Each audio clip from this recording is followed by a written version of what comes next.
She stood in front of 1,000 cameras while the man she trusted burned her alive. And the most dangerous man in Chicago watched every second of it. The night Serafina Vale walked into the Blackstone Charity Gala, she had no idea she was walking into the last moment of her old life.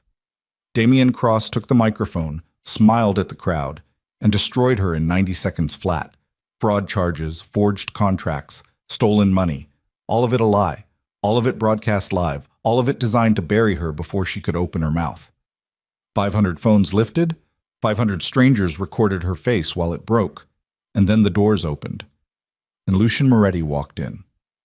If you've ever watched someone survive something that should have killed them, keep watching. Like this video, drop your city in the comments and let me see how far this story travels. The rain had been falling since noon and showed no intention of stopping. It came down in hard, diagonal sheets across the loop, hammering car hoods and gutters and the awnings of restaurants where people pressed their faces to fogged glass and watched the street disappear.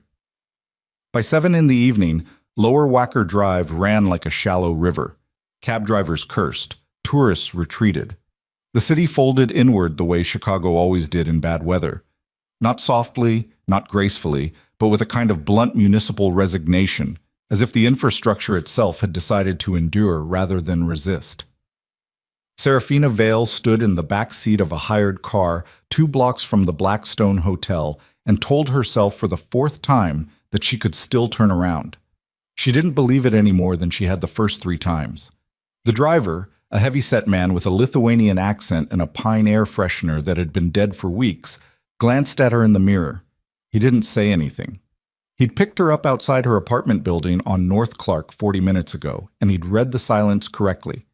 This was not a woman who wanted conversation.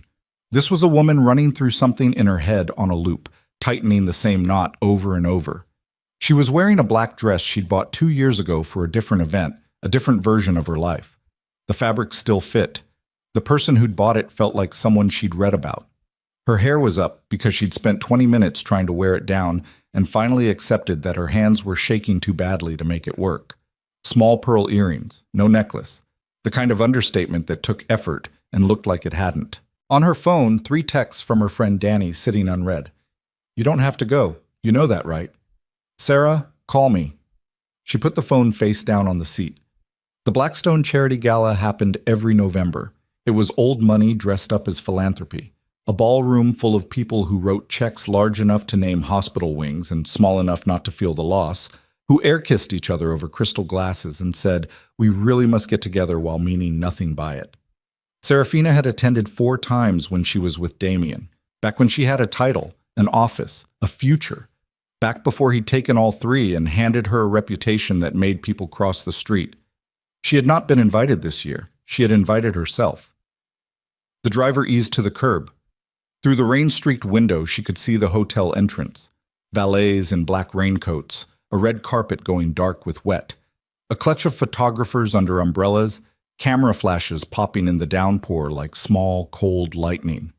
Black cars lined the block, women in silk, men in custom wool, the whole gleaming apparatus of a city's upper crust gathering to feel good about itself for one evening. "Here okay?" the driver asked. "Fine," Serafina said. "Thank you." She didn't move for another 10 seconds. Then she opened the door and stepped into the rain. She moved quickly, head slightly down, past the photographers before they could place her face. Maybe they wouldn't. It had been 8 months since her name had been in the papers. Disgraced was yesterday's story. The city had moved on to fresher scandals, fresher blood. She was old wreckage now. Good for the occasional sidebar, not worth a real frame. The lobby hit her like a held breath finally released. Warm air, chandelier light, the low roar of 200 conversations blurring into ambient noise. A string quartet worked in the corner. Waiters materialized and disappeared with practiced smoothness. She collected a glass of champagne she had no intention of drinking and stood at the edge of the crowd, scanning. She was there for one reason. Marcus Webb, Damian's chief financial officer, the man who'd signed off on every transaction that had been laid at her feet, the man who'd been in that conference room the night the internal audit documents got altered, the man who'd looked at her across the table and said, "I'm sorry, Serafina, The evidence is what it is while she watched her career catch fire. Marcus Webb was attending tonight. She'd confirmed it through a contact at the foundation board. He'd been drinking harder lately, running his mouth more. She needed 10 minutes alone with him, 2 specific questions answered, and something she could take to a lawyer. That was the plan. It had been a reasonable plan. Then she saw Damien. He was standing at the far end of the ballroom near the raised platform where the podium sat, and he was not alone. He was surrounded, as he always was, by the gravitational field of his own social confidence, men and women orbiting him, laughing at whatever he'd just said, refilling their glasses and leaning in. He wore a slate gray suit that had cost more than her monthly rent. His hair was shorter than she remembered. He looked, objectively, like someone who had never done a dishonest thing in his life. He hadn't seen her yet. Her first instinct was to leave. Her second instinct, the one that had kept her moving for 8 months through 3 failed legal consultations, and a deposition that went nowhere, and a defamation lawsuit dropped due to lack of funding. That instinct said, not yet. She turned away from Damien and worked the perimeter of the room slowly, looking for Marcus. She found him near the bar, already on his 3rd drink by the look of it, in conversation with a woman from the city planning department she vaguely recognized. Serafina drifted close, positioned herself with her back partly angled away, and waited. The conversation died naturally. The woman excused herself. Marcus reached for his glass. Marcus. He went very still. Then he turned, and the look on his face, the color leaving his cheeks in the space of a single second, told her something useful. He recognized her. He was afraid, and he hadn't been prepared. Good. What are you doing here? He said. Not a question. A low, careful, controlled sentence. Having a drink, she said. Same as you. You need to leave. I need about 8 minutes of your time. She kept her voice even, conversational, the way she'd practiced it in her bathroom mirror for 2 days. There are some questions about the Q3 transfers that I think you might want to answer before someone else starts asking them. His jaw moved. You have no idea what you're walking into. I have a pretty good idea of what I walked out of, she said. I want to talk about the Meridian account, the secondary routing. The dates don't line up with what was submitted to the auditors, Marcus. They don't line up at all. Something shifted behind his eyes. Not fear exactly, but the species of panic that lives adjacent to it. The recognition that the calculation you thought was settled has suddenly reopened. He looked past her shoulder. A quick, involuntary glance.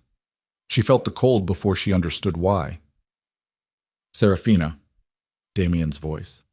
She turned slowly. He was standing 6 feet away with a glass of red wine and an expression she recognized. The particular controlled pleasantness he wore when he was making a decision about someone. She'd seen it in board meetings. She'd seen it the night he'd told her the audit results and watched her face while he did it. I didn't know you were coming tonight, he said. I didn't know I needed to announce myself. The pleasantness didn't waver. That was the thing about Damien Cross that had taken her too long to understand. The smile and the cruelty weren't separate. They were the same thing wearing different clothes. You look well, he said. Don't. He tilted his head slightly, and she saw it. The decision being made, whatever he'd been calculating in the 5 seconds since he'd walked over, whatever he'd been holding in reserve for a moment that might look like this. Marcus had slipped away somewhere to her left. She registered that distantly. You know what I admire about you, Damien said, and now his voice carried a trace of something that was almost genuine, the tone of a man who had actually thought about this. You've never been able to let things go. It's a quality. He paused. It's also why you keep losing. I haven't lost anything yet. No? He glanced around the ballroom, easy, unhurried. You crashed a private gala you weren't invited to in order to corner a man who won't help you. You're still carrying whatever recording device you have in that clutch. Don't look surprised. I know how you think. And you have, by my count, 3 people in this room who would testify unfavorably about your mental state in the past year. He met her eyes. You're not here to win. You're here because losing slowly is the only thing you have left. Her chest was tight. Her hands were steady. She focused on keeping them steady. You laundered money through my accounts, she said quietly. You altered the audit documents. You used my access codes and you buried me when I got close to figuring it out. And somewhere, Damien, you made a mistake, a real one, because that's what men like you do. You get comfortable and you get sloppy and you leave something behind. He looked at her for a long moment. Then he raised his glass slightly. Not a toast, something smaller than that, an acknowledgement, and walked away. She stood there, breathing, not moving. The string quartet changed pieces. Somewhere across the room, someone laughed at something. Then she heard it, the subtle shift in crowd noise, the collective reorientation of attention that moves through a gathered group before anyone consciously registers why. Conversations dropping in volume, bodies turning. The specific silence of people watching someone important move through a room. She turned toward the entrance. The doors had opened. The two men who came in first were large and quiet and wore the specific blankness of people paid to watch everyone else in a room. They split left and right without speaking, taking positions. A third man came in behind them and stopped just inside the threshold, checking his watch. Then the fourth man walked in. He was not the tallest man in the room, not the broadest.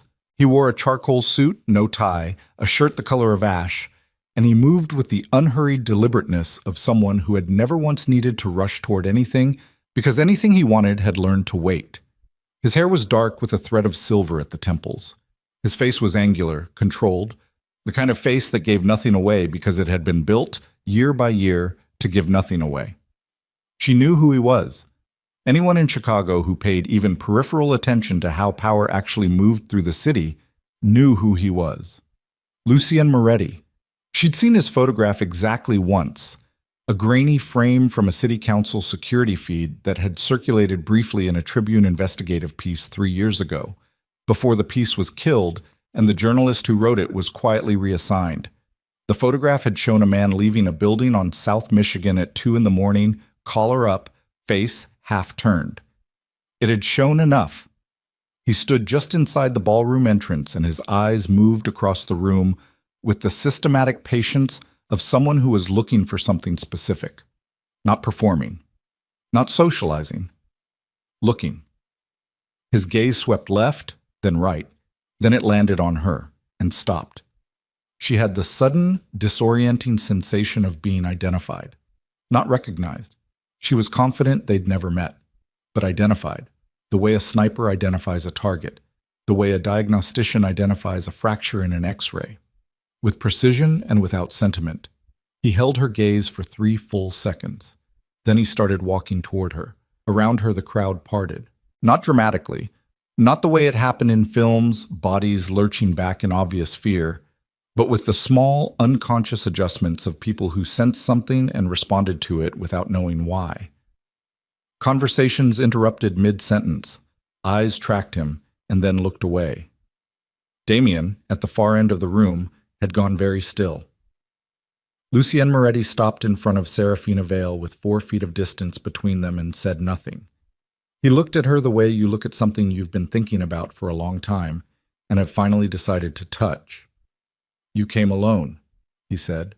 It wasn't a question. "I usually do," she said. Something moved behind his eyes, but not warmth exactly, but its structural precursor, recognition of a specific kind of person. Then he turned toward the podium. Damien Cross was already moving toward the microphone. She didn't know why yet. She didn't know what was about to happen. She only knew that in the last 60 seconds, the entire geometry of the evening had changed around her in ways she hadn't caused and couldn't fully read, and that the man standing 2 feet to her left was somehow at the center of that geometry, and that the look on Damien's face as he reached the podium and looked out across the room and found her standing next to Lucien Moretti was not the face of a man running a controlled situation. It was the face of a man who had just discovered that his calculation contained an error he hadn't known was there. Damien took the microphone. The room settled. "Thank you all for coming tonight," he began, smooth, practiced, the warm baritone of a man who'd given hundreds of speeches and knew exactly what each of them was worth. "The Foundation has done extraordinary work this year, and it's because of rooms like this one, because of people like you." Applause. Managed, polite, appropriate. Serafina watched his eyes move to her twice in the first 30 seconds. She watched him make a decision. Before we get to the evening's program, Damien continued, I want to take a moment to address something directly, because I believe in transparency, because I think the people in this room deserve honesty. She felt it before she understood it. The drop in temperature at the base of her spine, the animal awareness of incoming damage. Some of you may have encountered Serafina Vale this evening. His eyes went directly to her. Held. Some of you may know her name. I want to be very clear about who she is and why she's here. The room had gone absolutely still. Phones were rising. Serafina worked at Cross Meridian for 3 years. During that time, she had access to company accounts, client files, and internal audit processes. Damien's voice was calm, regretful, the voice of a man reluctantly performing a public service. When our internal investigation discovered discrepancies, forged contracts, redirected funds, falsified records, we terminated her employment and referred the matter to our legal team. Serafina has spent the past 8 months attempting to reframe that investigation as a personal vendetta. He paused. Tonight she broke into a private event to intimidate a company employee. I think you all deserve to know that. The silence after he finished was the kind that had weight. Her ears were ringing, phones everywhere, recording, streaming, broadcasting this in real time to wherever real time went. She heard her own breathing. She heard someone near her whisper something she couldn't make out. She heard distantly Damien say into the microphone, "Security!" And then, from 2 feet to her left, Lucien Moretti spoke. He didn't raise his voice. He didn't need to. It carried the way sounds carry in empty churches, not because it was loud, but because everything else had stopped. Mr. Cross, Damien's face changed. This woman, Lucien said, is here as my guest. The silence deepened, reconfigured, became something different. Damien stood at the podium, and the microphone was in his hand, and his face was the face of someone who had just been handed a problem with no immediate solution. I wasn't aware you were attending tonight, Damien said carefully. No, Lucien agreed. You weren't. He still hadn't moved, hadn't raised his voice, hadn't done anything except speak 2 sentences into a room full of people with phones, and already the entire structure of the last 5 minutes was bending around those sentences like metal around heat. Serafina looked at him. He was already looking at her. Are you all right? He said, quietly, just for her. She didn't know how to answer that. She wasn't sure the honest answer was yes. She wasn't sure it was no. She was standing in a ballroom full of strangers while a man she'd once thought she loved broadcasted her destruction across the city's social media landscape. And a man she'd never spoken to before tonight was standing close enough that she could feel the warmth radiating off him and looking at her like the answer to her question was something he'd already decided. I'm fine, she said. He held her gaze a beat longer than necessary. Then he turned back toward Damien Cross and walked forward. The crowd parted. Damien gripped the microphone. Lucien stopped at the foot of the stage. He looked up. The 2 men looked at each other across 6 feet of space in a distance that had nothing to do with feet, and Serafina watched Damien Cross, who had destroyed her livelihood, her name, her sense of what was real, do something she had never once seen him do in 3 years. He flinched. Step down, Lucien said.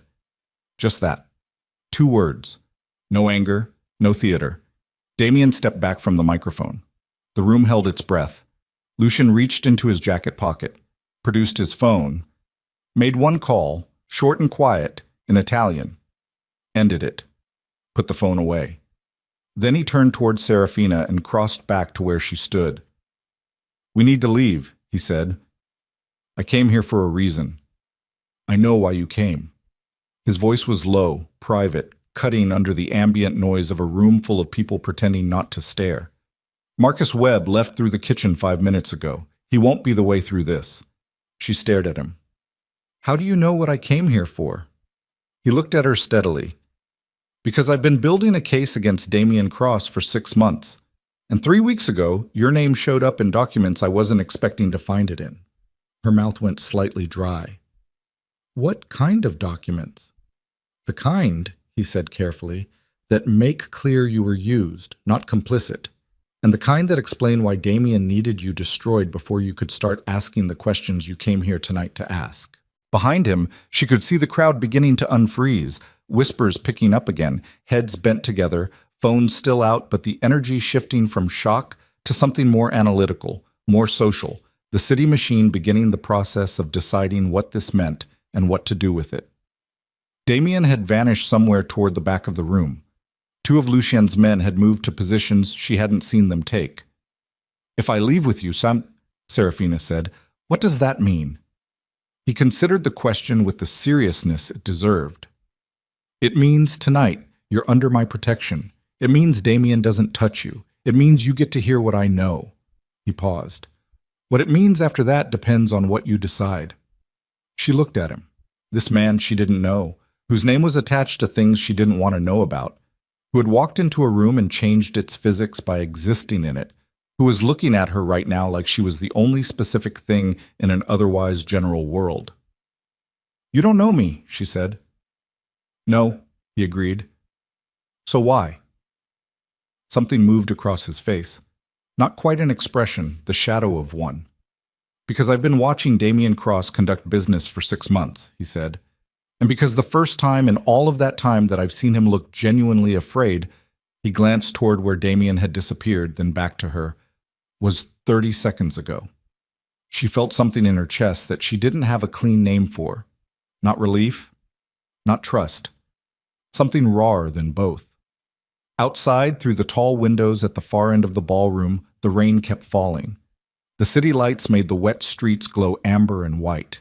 Chicago going on with itself, indifferent to the specific human wreckage being sorted through inside the Blackstone's ballroom on a cold November night. She thought about Danny's texts. "You don't have to go." She thought about 8 months of doors closing. She thought about Damien's face at the podium, looking down at Lucien Moretti, and flinching. "Okay," she said. Lucien turned slightly toward the exit. One of his men appeared at the door. "Stay close," he said. They moved through the crowd. People got out of the way. She focused on his pace, the set of his shoulders, the way the room arranged itself around him. Not with fear exactly, not entirely, but with the specific deference that large gravitational bodies produce in the objects near them. She thought about what she was doing. She thought about it very clearly, with no softening. She was leaving a gala with Lucien Moretti. She was doing it because her plan had collapsed inside 30 minutes, and because a man she'd spent 8 months trying to bring down had just publicly humiliated her in front of cameras while the city watched, and because somewhere in the cold machinery of the next few steps, there was the faint outline of something she hadn't had in a long time. Leverage. The November air outside hit her like a hand, cold and immediate and smelling of rain and exhaust and the specific cold steel scent of the lake from 4 blocks away. Black cars lined the curb. Men she didn't recognize moved with quiet efficiency. Lucien held the rear door of the nearest car open without speaking. She stopped next to it. "Where are we going?" "Somewhere we can talk without an audience." She held his gaze. Something passed between them that neither of them commented on. The recognition, clean and uneasy, that the next decision would close certain doors and open others, that whatever came after this moment would not be reversible in the way the evening up to this point had been. She got in the car. The door closed behind her. A second later, Lucien came around and got in on the other side, and the driver pulled into traffic without being told, and Chicago slid past the rain-streaked windows in amber fragments. Streetlights, storefronts, a parking garage, a man with an umbrella, the dark gap where the river ran beneath the bridge, and then the highway. She looked straight ahead. She felt Lucien's eyes on the side of her face. She didn't turn. "You said 3 weeks ago my name showed up in documents," she said. "What documents?" "A beat. The ones Damien has been using to protect himself." "Protect himself from what?" The silence that followed was half a second too long. Not evasive, weighted. Like a sentence where the speaker is choosing the word that costs the least. "From me," Lucien said, "and from the people I'm going to have to tell you about." She turned then. He was looking forward, jaw slightly set, the city lights catching the planes of his face in intervals as they passed beneath the highway lamps. "How bad is it?" she said. He didn't answer for 5 full seconds. Bad enough, he said finally, that you're going to wish you'd stayed in the hotel.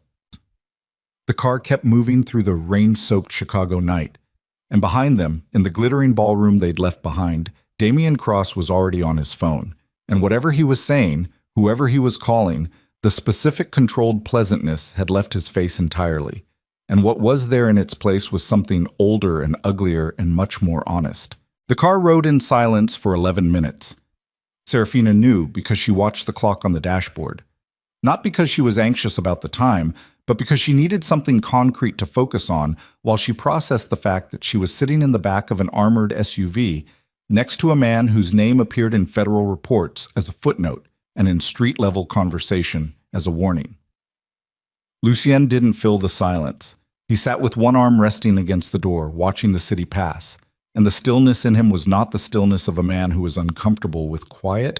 It was the stillness of a man who had learned long ago that silence was a form of information and that the people around him invariably said more interesting things when they were waiting for him to speak first. She wasn't going to do that. She looked at her hands in her lap. Steady now, finally. The shaking had stopped somewhere between the hotel exit and the highway ramp. She'd needed the anger to do it. Had found it in the memory of Damian's voice at the microphone, smooth and ruinous, and had held on to it the way you hold on to a railing on a ship deck when the water gets bad. Anger was structural. Anger kept you upright. The car pulled off the highway at an exit she didn't immediately recognize. Not downtown, not the Gold Coast, somewhere north and slightly west. The neighborhood's getting quieter and more deliberate around them. Industrial architecture giving way to something more residential and private. Gated driveways. Security cameras on stone pillars. The specific geography of people who had decided that distance from other people was a purchasable commodity. The SUV stopped at a gate. A man materialized, spoke briefly with the driver, and the gate opened. The building at the end of the drive was not what she'd expected. She hadn't been sure what she expected. Something ostentatious, maybe. The visual language of a man who needed to broadcast his power in the architecture of where he slept. Instead, it was a converted warehouse structure, 3 stories, dark brick, the industrial bones still present but rebuilt from the inside out, with evident money and evident taste. The kind of place that looked like nothing from the street, and like everything once you were past the threshold. 2 men were waiting by the entrance. They fell in behind as Lucien led her inside without ceremony, through a lobby that was barely a lobby, concrete floors, low lighting, a single security desk occupied by a man reading something on a tablet who didn't look up. The elevator was private. It required a key card and a 6-digit code. She watched Lucien's fingers on the panel and thought about the particular intimacy of watching someone enter a code they use every day. The absent speed of it, the way the body holds numbers differently than the mind does. The penthouse opened directly from the elevator into a wide, low-ceilinged space that ran the full width of the building. Chicago spread out through floor-to-ceiling windows on the north face. The lake visible beyond the grid of lit streets, black and depthless, the skyline behind her reflected faintly in the glass. The furniture was minimal, dark leather and steel, a long dining table that looked like it was used for work more than meals, bookshelves built into the far wall with the disordered, functional arrangement of books that are actually read. No art on the walls except one, a large canvas above the fireplace, abstract, all deep gray and fractured black, the kind of painting that looked violent if you stared at it and like architecture if you didn't. A woman appeared from a side room, mid-50s, efficient-looking, and set 2 glasses of water on the table without being asked. "Thank you, Elena," Lucien said. The woman left. Serafina stood near the windows. She didn't sit down. She didn't want to sit down yet. Sitting felt like a concession she hadn't decided to make. Lucien removed his jacket and draped it over a chair, rolled his left cuff once, then his right. She noticed the scar along the outside of his right forearm. Old, pale, a thick diagonal line that had healed badly or hadn't been treated at all. He moved to a cabinet near the kitchen and returned with a bottle of whiskey and 2 clean glasses. He set them on the table. He poured one. He didn't pour the second until she moved to the table and sat down. He noticed that. She could see that he noticed it. He didn't comment on it. He sat across from her, not at the head of the table, but across from her, which she also noticed. He pulled a laptop from the side of the table and turned it to face her. The screen showed a document viewer, spreadsheets, transaction records, column after column of routing numbers, account identifiers, dates, and figures. Cross Meridian maintained 8 operating accounts, Lucian said. 4 of them were standard: payroll, vendor payments, client escrow, operational overhead. The other 4 were opened between 14 and 22 months ago under separate corporate identities. 2 of those identities belong to shell companies registered in Delaware. The other 2 don't officially exist. She looked at the screen. Her eyes moved through the figures with the automatic efficiency of someone who had spent 3 years doing exactly this kind of work. These transfers, she said, pointing to a cluster of figures in the 3rd column. The amounts are irregular, but the intervals aren't. Every 19 days, approximately. Approximately, Lucian agreed. The variation is small enough to look like operational noise, large enough, over 14 months, to amount to just under $40 million. She sat back. To where? She said. He scrolled. New documents. A network map. Nodes and connections, names and corporate identifiers. The structure of the thing made her stomach drop slowly, the way a floor drops when you realize there's nothing under it. A syndicate, he said. Eastern European, operating primarily through freight and logistics companies in the Baltic and Black Sea regions. They've been moving into North American markets for 6 years, port contracts, union positions, local government influence. He paused. They identified Cross Meridian 18 months ago as a viable infiltration point. Damien made a deal. What kind of deal? The kind where you take the money and the protection, and you give them access. Infrastructure, routes, political contacts. Lucian's voice was even throughout, the specific flatness of someone describing a thing they find contemptible but have decided not to perform contempt about. They needed legitimacy. Damien needed capital and protection from federal investigators who were starting to look at some of his earlier transactions. She was quiet for a moment. And me? Lucian met her eyes. You ran the secondary audit process. You had access to all 8 accounts. 14 months ago, you flagged an anomaly in the transfer intervals. You reported it internally. He waited. Do you remember that? She remembered it. She remembered it the way you remember the moment you reached for something and felt it not be there. The specific disorientation of a gap where solid ground was supposed to be. She'd flagged the anomaly to Marcus Webb, sent an internal memo. Marcus had responded within the hour. Looked into it. Nothing unusual, operational variance. She could close the review. She'd closed the review. He buried it immediately, she said. Within 2 hours, Lucian confirmed. And Damien was informed within 4. That was the moment you became a liability. He turned the laptop slightly.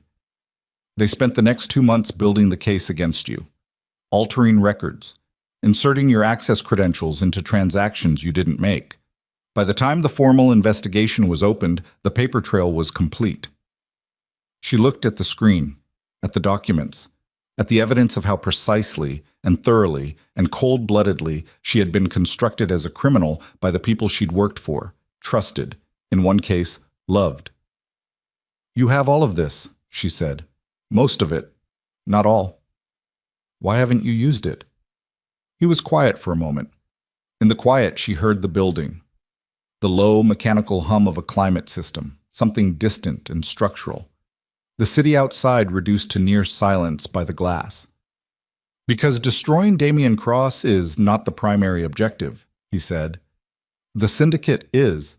Damien is a mechanism, one mechanism among several. If I move against him directly, the network closes around the loss and rebuilds through different channels within 90 days, he paused. I need the financial architecture, the complete routing map. There are documents that Damien holds in a secure server, not the company system, a private one, that would give me the full picture. She understood where this was going before he said it. And you think I can get to those documents? I think you know the access protocols, he said. I think Damien's system was built on the operational framework you designed for Cross Meridian's secondary archive. I think there's a way in that he hasn't closed, because closing it would require admitting it exists to someone he trusts enough to task with closing it, and Damien Cross doesn't trust anyone that much. She looked at him across the table. "You've been working toward this for 6 months," she said. "You've built a partial case.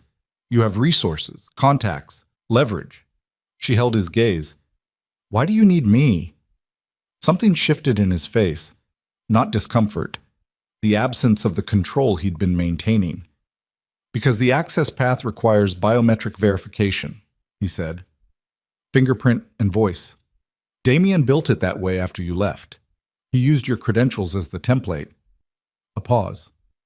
"He built his most secure system on your architecture, which means the only voice that matches the verification profile is yours." The silence that followed was the kind that changes the shape of a room. She thought about what she was being asked.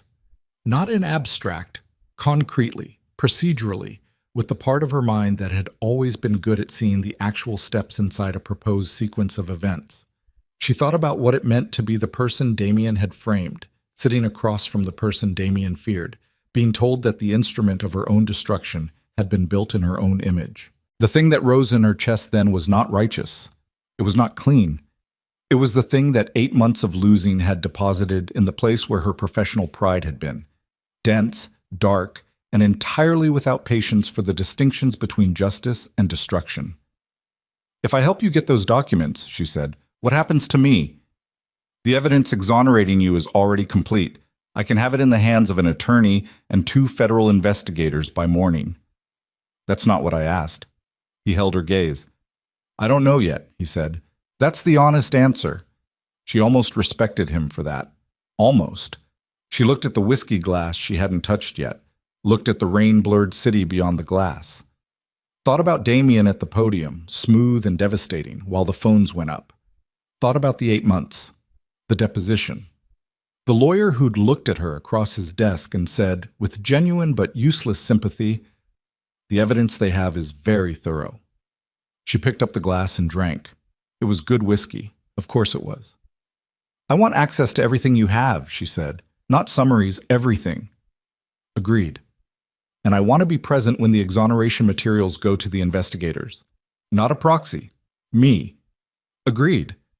And if at any point your plan requires me to disappear from the city for my own protection," she put the glass down carefully, "that's a conversation we have first, not an order." His jaw tightened slightly. Something moved through his eyes. Not anger, but its close cousin, the reaction of a man who was used to his decisions being arrangements he presented rather than options he negotiated. "Agreed," he said, after a beat that was just long enough to register. She nodded. Then the phone on the table buzzed. Lucian glanced at it. His face didn't change, but something in his posture did. A subtle compression, the way a structure tightens when load is applied. He stood. "Excuse me." He moved to the far side of the room and spoke into the phone in a voice she couldn't hear at this distance. She watched his back, the set of it, the stillness that had arrived and replaced the controlled ease of the conversation. She watched his free hand, which was resting against the window glass with the fingers slightly spread, and which closed into a loose partial fist during whatever he was hearing, and then opened again. He came back to the table. He didn't sit. "There's a problem," he said. "What kind?" Damien moved faster than expected. He was already pulling on his jacket. "He's been in contact with the syndicate's North American coordinator in the last hour. That coordinator has people in this city." She felt the cold again. The same cold from the ballroom, the base of spine thing. And our exit from the gala was photographed, not by press." He looked at her directly. "They know you're with me." She stood. "How bad is that?"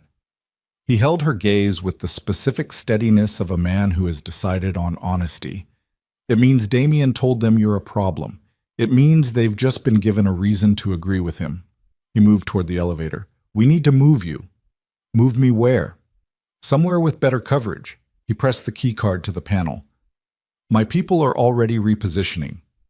She was moving alongside him now, the decision made before she'd consciously registered making it, the body ahead of the mind the way it always was when the situation shifted from manageable to actual.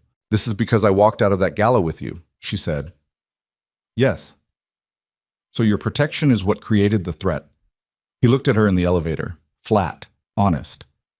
Yes. She held his gaze. You could have told me that before you offered it. I could have, he said. I didn't because the threat existed before tonight, before I walked into that room. You just didn't know about it yet. The elevator began to descend. Damien told them you were getting close 8 weeks ago. They've been watching you. Tonight gave them a timeline. She processed that. 8 weeks. She'd spent the last 8 weeks navigating the city thinking she was doing it alone, thinking the danger was legal, financial, reputational. She'd been watched for 8 weeks by people who operated in a register she didn't know how to read, and the only reason nothing had happened yet was apparently that Damien had been managing the timeline. And now he's changed the timeline, she said. Now he's changed the timeline. The elevator reached the ground floor.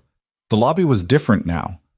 The man at the desk had been replaced by 2 men, standing, and the way they stood said everything about what they were. Lucien exchanged a look with one of them and received a small nod in return. A different car in the drive. A different driver. As Lucien opened the rear door for her, his phone buzzed again. He read the screen. Something crossed his face that was gone before she could name it. What? She said. He showed her the screen. A photograph. Security camera quality, slightly grainy, time-stamped 31 minutes ago. The Blackstone Hotel lobby.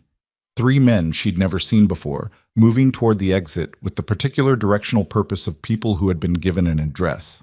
Her address. Her apartment on North Clark. Her chest went tight, and she did not let it show on her face because showing it would not help anything, and she had learned 8 months ago that the only useful response to the ground dropping out from under you was to adjust your center of gravity before you fell. My apartment, she said. We have someone there already, Lucien said. Your belongings are being secured. He put the phone away. You're not going back tonight. She got into the car. Lucien followed. The gate opened and they pulled out into the rain-wet street and the city closed around them. The amber-lit, ordinary city. The city of other people's evenings. People walking dogs and calling cabs and arguing lightly on corners over where to eat. She looked at her hands, still steady. She thought about her apartment, the particular comfortable disorder of it, the bookshelf she'd reorganized twice since being fired, the coffee maker that took exactly 7 minutes, the coat she'd left on the hook by the door when she'd picked the black dress instead. Small, accumulated, specific things. The material proof that she'd been living a life somewhere while the rest of her life was being systematically dismantled. Gone now. Not permanently, maybe, but tonight. Gone. Lucien, she said. He looked at her. When you said Damien used my credentials as the biometric template for his secure server. She held his gaze. How did he get my biometric data after I was terminated? The question sat in the air between them. Lucien was quiet for 3 full seconds. That, he said carefully, is the question I haven't been able to answer. She looked at him. But you have a theory. He looked away. Back out the window, the jaw set again. I have a theory, he said. Yes, tell me. He turned back to her. The car moved through the rain-soaked grid of the city, heading somewhere she didn't know yet, toward a situation she hadn't chosen and couldn't reverse, and the man across from her had the expression of someone about to say a thing that would change the shape of what came next. The biometric profile was filed with Damien's system 7 months ago, he said. 1 month after your termination. He paused. 3 weeks before the internal investigation was formally opened. She waited. The person who filed it, he said, had access to your personnel records, your medical information, and your personal calendar during that window. His eyes were steady on hers. There are only 4 people who had that level of access after your termination. She felt it, the cold, moving up from the base of her spine now, settling in her chest, displacing something. Marcus Webb, she said. Damien, you're 2 investigators. Lucien shook his head once. Marcus, Damien, and 2 others. He held her gaze. One of whom you trust. The car went over a bridge. Below, the Chicago River ran black and flat in the rain, the lights of the city broken across its surface in long, fractured columns. She stared at him. "Who?" she said. He reached into his jacket, produced a folded photograph, set it on the seat between them. She looked down, and the ground dropped out from under her entirely. She picked up the photograph. It was a standard personnel headshot, the kind taken for company ID badges. Clean background, neutral expression, the subject caught in the specific flatness of someone who knew they were being photographed for a functional rather than personal purpose. She knew the photograph. She'd seen it a dozen times in the cross-meridian internal directory. Danny Reeves, her best friend for 6 years, her emergency contact, the person who'd sat with her on her apartment floor the night she'd been terminated, who'd brought food she didn't eat and said the right things and held her together through the first impossible weeks, the person who'd texted her tonight. "You don't have to go, you know that, right? Sarah, call me." She set the photograph down on the seat between them. She looked at it. She looked at it the way you look at something your eyes are reporting and your brain is refusing to process, the two systems running in parallel without connecting, the information present but not yet absorbed into anything operational. "No," she said. The word came out flat, not a protest, more like a correction of something factually wrong. Lucien didn't push. He sat with his hands loose in his lap and let her have the silence, and she registered distantly that this was a thing he was doing deliberately, that he understood what the photograph meant, what it cost, and had decided the decent thing was to give her room to receive it. She didn't want room. "Explain it to me," she said. "All of it." He reached across and retrieved the photograph, put it back in his jacket. "Danny Reeves has worked as a paralegal at Halloran and Cross for 4 years," he said. "The firm handles Cross Meridian's corporate legal work. She was placed there through a referral from Marcus Webb 18 months before you were terminated." Serafina heard that, placed it in sequence. "She was already working for Damien when we met." "She was already working in proximity to Damien's legal team," Lucy said. "Whether the relationship started as surveillance or became it later, I don't know yet. What I know is that in the 7 weeks after your termination, Danny Reeves accessed your personnel file 4 times using a temporary administrative credential issued by the firm's HR system.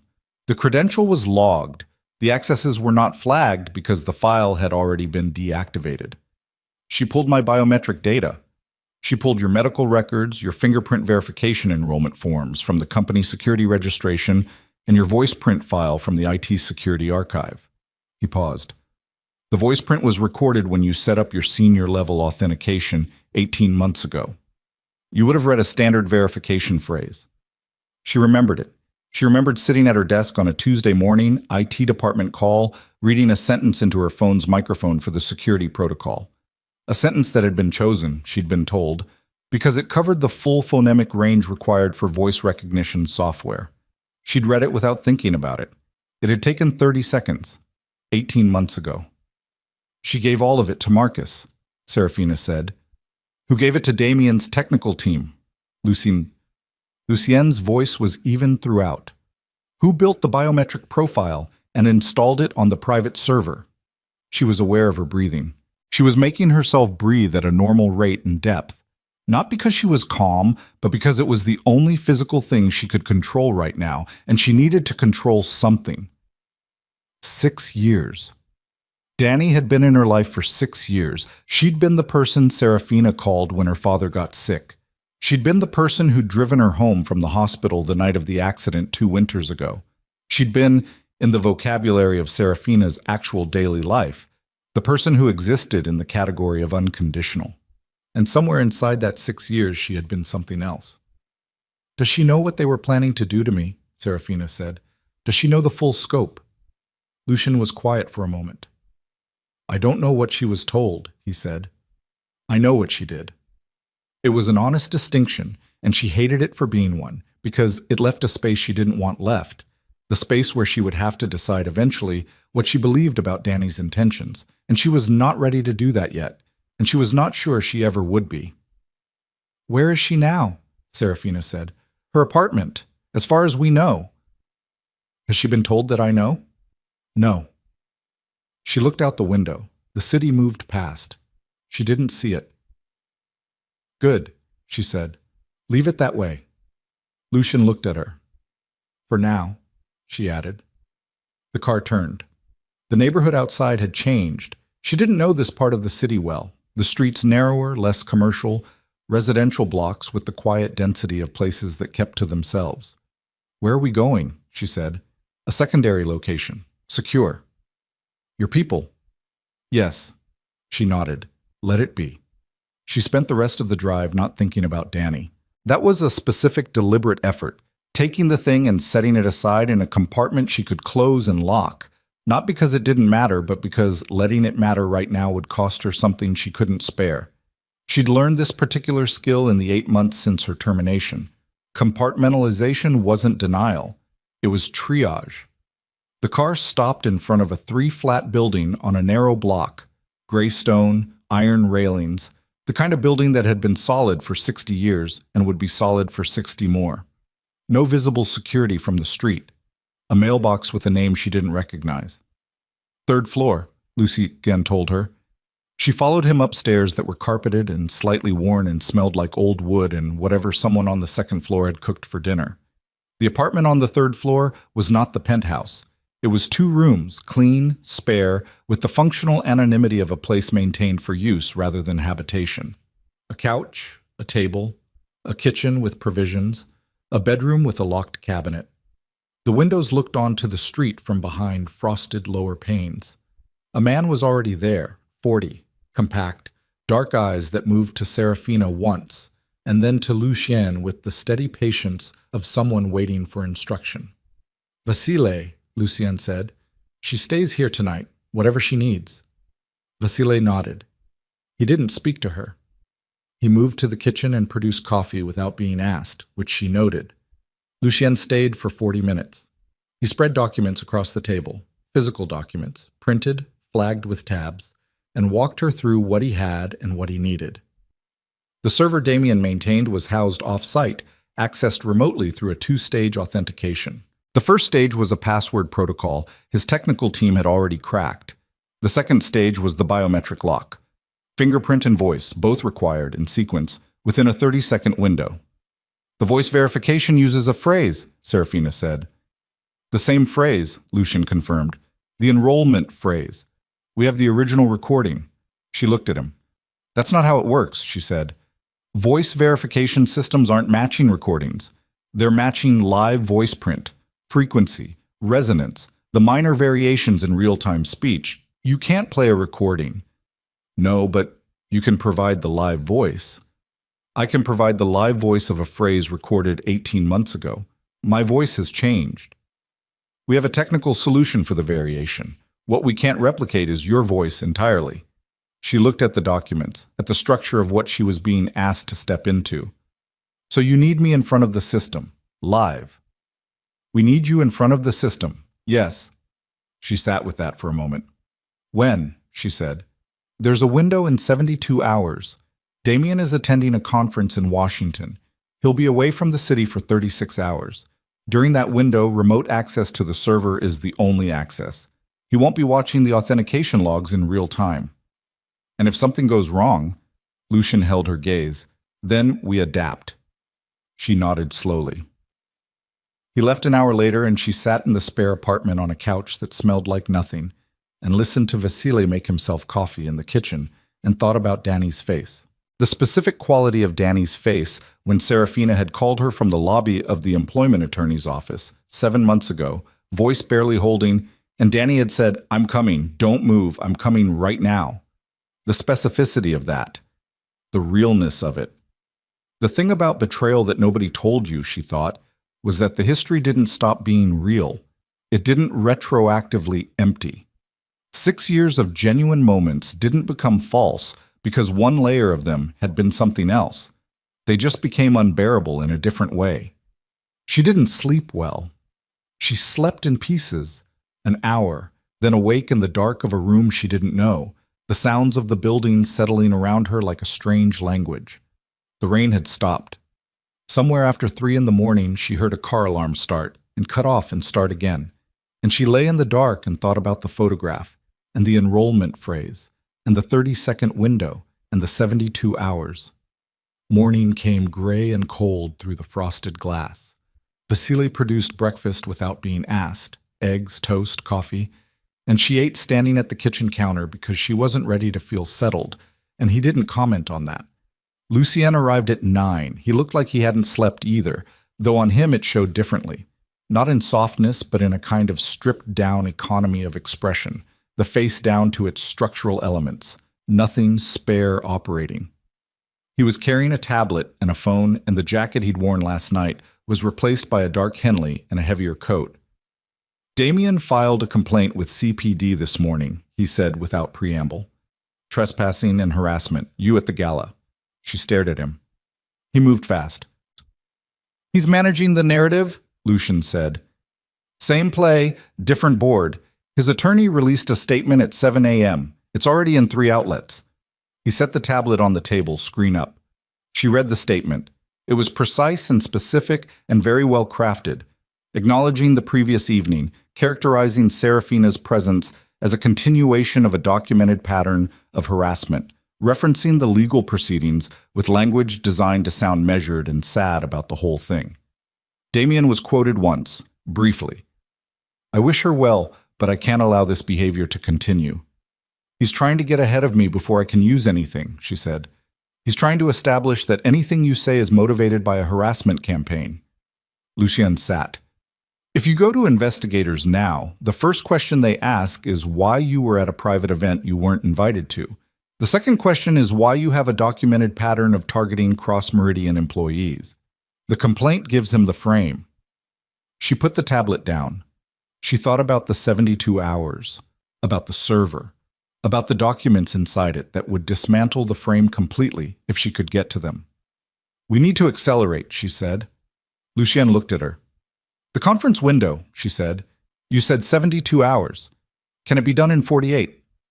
It increases risk. Damien is moving faster than your timeline. If he goes to Washington and comes back and decides to reroute the server or change the authentication before we access it, I know. Then 48 hours. Lucien was quiet for a moment. He had the look of a man running calculations she couldn't see, the internal arithmetic of a situation with too many variables to reduce cleanly. I'll make some calls, he said. He went to the other room. She heard his voice, low and constant, shifting between English and what she thought was Italian, and something else she didn't recognize. She stood at the window, looked at the gray morning street, a woman walking a dog, a delivery truck idling at the corner, the ordinary infrastructure of a city going about its business at 9 a.m. on a Wednesday with no awareness that anything in particular was happening. Her phone buzzed. She'd had it off since last night. She turned the screen on now. 14 missed calls, 11 from Danny. The most recent text sent at 7:43 a.m. Sarah. I saw the news. Please call me. I'm scared for you. Please. She read it 3 times. The thing that moved through her was not the anger she'd expected. It was something colder and more exact. The specific grief of recognizing a performance and knowing it was good enough that you couldn't entirely stop responding to it. Because some part of her, even now, even with the photograph and the credential logs and the biometric data, heard Danny's voice in that text and felt the pull of 6 years, of unconditional.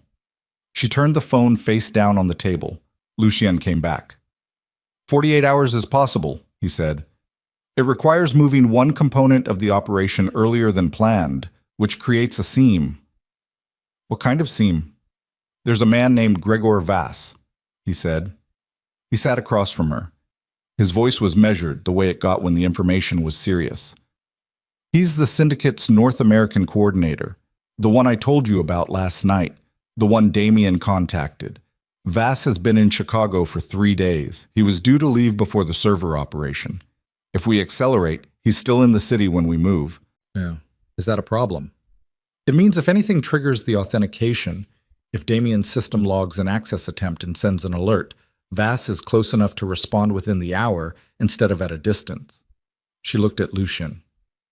And if he responds? Lucien met her gaze directly. Then this becomes a different kind of operation than I planned. She understood what that meant. She let herself understand it fully, without softening. "Okay," she said. Lucian studied her face. "You don't have to be part of the physical access," he said. "We can set up the biometric remotely. You provide the voice verification from a secure location while my people are on site." "No." She shook her head once. "If something goes wrong with the authentication, I need to be there to troubleshoot it. Your technical people can crack passwords. They can't make my voice sound like my voice if the system rejects the first attempt." A beat. "That's a reasonable argument," he said. "It's the only argument," she said. "You know I'm right." He was quiet for a moment. "I know you're right," he said. The next 36 hours had the quality of a held breath stretched past the point where holding it was comfortable. Lucien's people came and went from the apartment in a rotation that she gradually began to map. 3 of them on a 6-hour pattern, always one present, always the same quality of attentive stillness. She worked through the documents Lucian had left her, building the map of Cross Meridian's account structure from memory and cross-referencing against the transaction records, finding the seams and the load-bearing connections, learning the architecture of the thing that had been built against her so that she could take it apart the same way. From the inside, at the joints. Lucien came back that evening with food from somewhere good and ate with her at the table while they went over the access protocol for the server. He was precise and patient, and occasionally wrong about operational details that she corrected. And each time she corrected him, he absorbed it without resistance and adjusted, which told her something about how his mind worked that she filed away without deciding yet what to do with it. At one point, she looked up from the documents and found him watching her. "What?" she said. "Nothing," he said, and looked back at the papers. She didn't push it. She thought about it later, lying in the dark of the small bedroom. The way he'd been watching her, not assessing, not calculating. Something quieter. She'd seen that look before, in a different man, a long time before Damien, and she was not ready to examine what it meant in this context, and she made herself stop thinking about it and go through the access protocol again instead. Day 2. Lucien arrived at 7 in the morning with the kind of controlled quiet that meant something had happened. "Vass moved up his departure," he said. "He's leaving Chicago tonight." She looked at him. "That's good," she said. "That closes the seam." "It closes one seam." He set his phone on the table and she looked at the screen. A message in a language she didn't read. Short, 3 lines, followed by a photograph. The photograph was of her apartment building, taken last night. "They went back," she said. "They went back," he confirmed. 2 men, different from the first group. They were inside for approximately 20 minutes before our person on the block called it in. She stared at the photograph, at the familiar brick facade of the building she'd lived in for 3 years, the entrance she'd walked through thousands of times. "They were looking for something," she said. "They were looking for the same thing we need," Lucien said. "The backup drive." She went very still. 3 months ago, before she'd fully understood the scope of what she was dealing with, she'd copied a set of files from her personal archive onto an encrypted drive. Old files, work files she'd been allowed to keep, correspondence, personal financial records. She'd done it as a precaution, out of the same instinct that made her document everything, that made her flag anomalies in writing, that had ultimately made her dangerous enough to destroy. She'd told one person about the drive. The silence in the room was total. Lucien watched her face. She could feel him watching it, and she couldn't control what was on it in that moment because the calculation was happening too fast, and the answer was too clear, and the answer was the thing she'd spent 36 hours keeping in the locked compartment. "Danny," she said. Not a question. Lucien didn't answer. "She told them about the drive," Serafina said. "She's the only person who knew. The compartment she'd locked 2 days ago opened now, and there was nothing she could do about that. The 6 years, the phone calls, the hospital, the apartment floor, all of it running simultaneously with the credential logs and the photograph and the men who'd gone into her building looking for a drive that only one person knew existed. She stood up. She walked to the window, put her hand against the glass. The street below was empty, gray morning, nothing moving yet. "She didn't just pull my files," Serafina said. Her voice was coming out level, which surprised her. She's been reporting to them actively, the whole time. Through the investigation, through... She stopped. Started again. Every conversation we had after I was terminated, every strategy session, every time I told her what I was planning, who I was talking to. She pressed her palm flat against the glass. She was feeding it to them. Behind her, she heard Lucien stand. She heard him move. He stopped a few feet behind her. Yes, he said. The word landed like a stone into still water. She felt the ripple of it move through her. Why didn't you tell me immediately, she said, when you first found out? Because I needed you functional, he said, not don't. She turned around. He was closer than she'd realized. She looked at him directly. Don't tell me you were managing me. His jaw tightened. I was protecting the operation, he said, and yes, protecting you. By deciding what I could handle, by sequencing information at a rate you could absorb without what? Her voice had an edge now that she wasn't moderating. Without falling apart? Without making decisions you hadn't approved? She held his gaze. I'm not one of your assets, Lucy. I don't get handled. The silence between them was sharp. He didn't look away. You're right, he said. She hadn't expected that. It didn't soften anything, but it registered. She turned back to the window. The drive is gone, she said. Whatever was on it. The drive is not gone, Lucien said. Our person recovered it before they reached it. It's secure. She processed that. When? 4 hours ago. I've had eyes on your building since the first incursion. When they went back, my person got there first. She turned around again. You knew they were going back. I anticipated it. And you didn't tell me. His expression held. I'm telling you now, he said. She looked at him for a long moment, at the controlled patience of his face, the specific quality of it. Not remotely apologetic, not performing contrition, just present with the consequences of a decision he'd made and was not going to pretend he hadn't made. If you make one more decision about what I know and when, she said, I walk. I take whatever you have on Damien. I take it to federal investigators myself. I burn the timeline and I accept whatever happens. He held her gaze. I understand, he said. Say yes or no. A beat. Yes, he said. She nodded once. Her phone, face down on the table, buzzed. They both looked at it. She picked it up. Unknown number, text message, 4 words and an attachment. Check your email, Sarah. She opened the email app. A message from an address she didn't recognize, sent 11 minutes ago. No subject line. The body of the email was a single sentence. I'm sorry. I didn't know it would go this far. There's something you need to see. The attachment was a file. She opened it. It took her 10 seconds to understand what she was looking at, 20 seconds to understand what it meant. She set the phone down on the table with careful deliberateness and looked at Lucien with the steady, stripped-down expression of someone who has just received damage and is deciding how to remain standing. Danny didn't just give them the biometric data, she said. She gave them something else. She looked at the phone screen. She gave them the internal communications between me and the attorney I was working with 3 months ago, the privilege logs, the strategy documents. Lucien looked at the screen. His jaw set.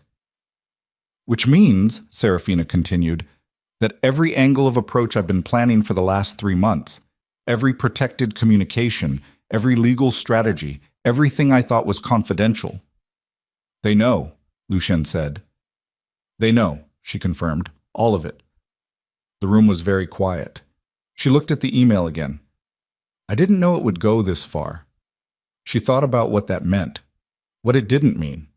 The space between not knowing the scale of a thing and choosing to participate in it anyway, the moral geometry of that, the question of whether the size of the damage you caused mattered if you'd been willing to cause some damage all along. She closed the email. The server operation, she said.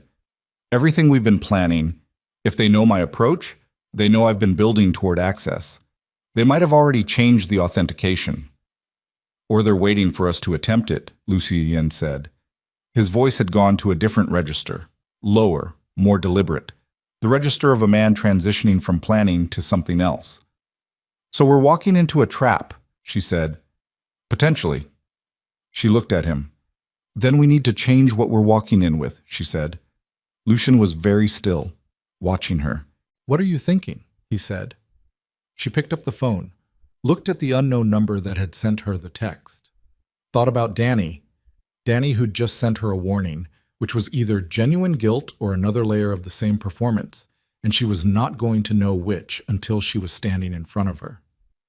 "I'm thinking," Serafina said slowly, "that if they know my strategy, then the only useful move is to give them a different strategy to watch."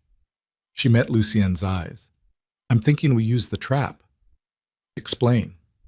"We let them believe the server operation is proceeding as planned. We let them position for it." She held his gaze. "And then we don't go for the server." Lucien went very still. "Then what do we go for?" She looked at him steadily. "We go for Gregor Vass," she said, "before he leaves the city tonight." The silence that followed was not the silence of a man being asked to do something he hadn't considered. It was the silence of a man who had considered it and made a decision not to pursue it, and was now being asked to revisit that decision by a woman who, 36 hours ago, hadn't known Gregor Vass existed. Lucien's expression changed, not into agreement, into something more complicated. The look of a man recalibrating, the look of someone taking a measurement. The silence stretched for 4 full seconds. Lucien stood with his arms loose at his sides and looked at Serafina across the table with the expression of a man who had just watched a variable he thought he understood reveal a second nature. Not surprise exactly. Something more precise than that. The recalibration of an estimate that had been accurate but incomplete. "Vass leaves tonight," he said. "We have maybe 8 hours." "Then we have 8 hours." Going after Vass directly is not a clean operation. His voice was level. "He travels with 4 men, minimum. The location he's been using is a secured commercial property in Pilsen. Cameras, private security, a ground floor that's essentially a kill box if you go in without preparation." "I'm not suggesting we go in," she said. "I'm suggesting we draw him out." Lucien looked at her. "He's expecting us to move on the server," she said. "He's positioned for that, which means he's stationary, watching, waiting, not moving." She picked up the phone and looked again at the 4-word text. "Check your email, Sarah." "Danny just told me something, not on purpose, but she told me. They know my legal strategy, they know my attorney contacts, they know I've been trying to build a formal case." She set the phone down. "What they don't know is that I know they know." Lucien was very still. "So we give them a move they're waiting for," he said slowly. "We make noise about the server. We make it look like we're preparing the access operation. We let that information get back to Vass through whatever channel Danny has been using." She held his gaze. "He'll consolidate. He'll want to be close enough to respond when the attempt triggers. He comes out of the secured property and into a position of our choosing." "Danny is the channel," Lucien said. "Danny is the channel," Serafina confirmed. "Which means I need to call her." The words cost something. She felt where they came from and what they cost, and she kept her face neutral because the cost was not relevant to the operation. Lucien studied her for a moment. "You understand that if she's still active," he said carefully, "if she's still reporting, that call tells them exactly where you are." "I know. We'd need to move you before you make it." "I know that too." A beat. "Okay," he said. The next 2 hours moved fast. Lucien made calls. His people shifted. Vasily was replaced by a man named Cord, younger, American, with the flat Midwestern vowels of someone from Ohio and the specific watchful stillness of someone who'd spent time in places where stillness was a survival skill. A second car was brought around. The apartment on the 3rd floor became a relay point rather than a shelter. They moved to a location 6 blocks away.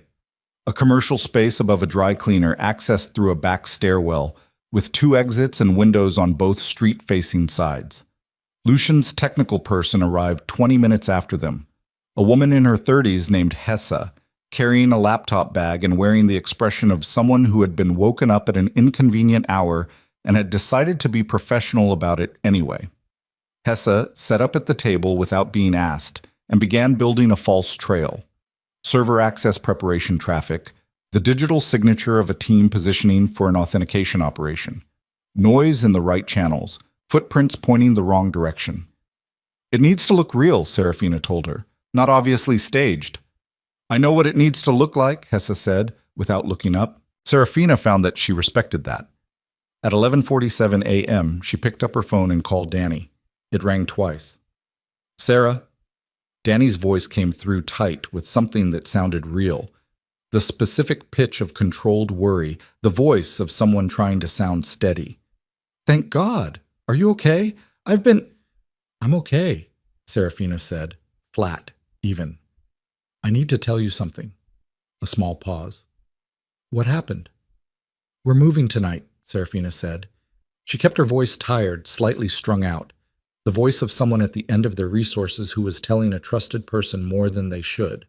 I can't go into details, but there's a server, Damien's private server.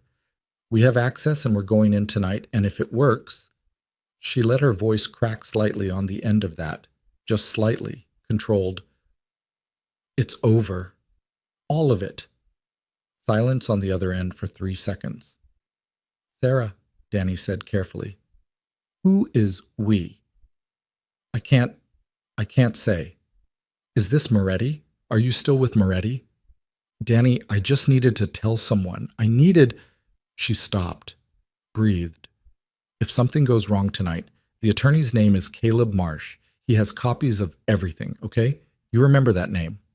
Caleb Marsh, Danny repeated, and the repetition was immediate and automatic, the reflex of someone whose role was to receive and transmit information. And Serafina heard it, and it confirmed the thing she already knew, and the confirmation was a small cold stone settling in her chest. I have to go, Serafina said. Sarah... She ended the call. She set the phone face down on the table. She kept her hand on it for a moment, palm flat. Then she removed her hand. Lucien was watching from across the room. She looked at him. It's done, she said. He nodded once. She looked at the wall. How long? She said. Hesse's traffic will reach the right monitors in approximately 40 minutes, he said. If VAS responds to the combination of your call and the digital activity, we'd expect movement within 2 hours. And the position we're drawing him to. A logistics facility on the south side, near the canal. Damien's company runs freight coordination through it. Legitimate operations. VAS would recognize it as a plausible server location. It gives him a reason to approach that doesn't expose his hand. She nodded. You've used it before, she said. Once, he said. Different situation. She looked at him. How many times has something gone wrong on an operation like this? She said. He held her gaze. Define wrong, he said. She almost laughed. It came out of her without warning, but brief, humorless, real. He watched it happen with something in his face that wasn't quite a smile but was adjacent to one. Wrong enough that people got hurt, she said. He was quiet for a moment. Twice, he said, in situations where the timeline was compressed and the information was incomplete. And this situation has both of those qualities, he said. Yes. She appreciated the honesty enough not to respond to it. At 1:15 p.m., Hesse looked up from the laptop. Movement, she said. Lucian moved to the table, looked at the screen. Serafina stood. Voss's location, Lucian said. 2 vehicles just left the Pilsen property. Heading where? Hesse tracked it on screen. South, Canal Corridor. It had worked. The 2 hours that followed had the particular quality of time before something irreversible, each minute distinct and separate, the way time broke into individual units when the body understood that the aggregate was limited. Serafina ate half a sandwich because Cord put it in front of her, and she recognized the logic of it. She went over the layout of the logistics facility with Lucien, twice, then a third time, tracing the floor plan on a physical printout with her finger until she could close her eyes and walk it. She was not going to be passive in this. That was the decision she'd made somewhere in the night and fully committed to now. She was not going to be the person in the safe room while other people operated in the space that was hers to operate in.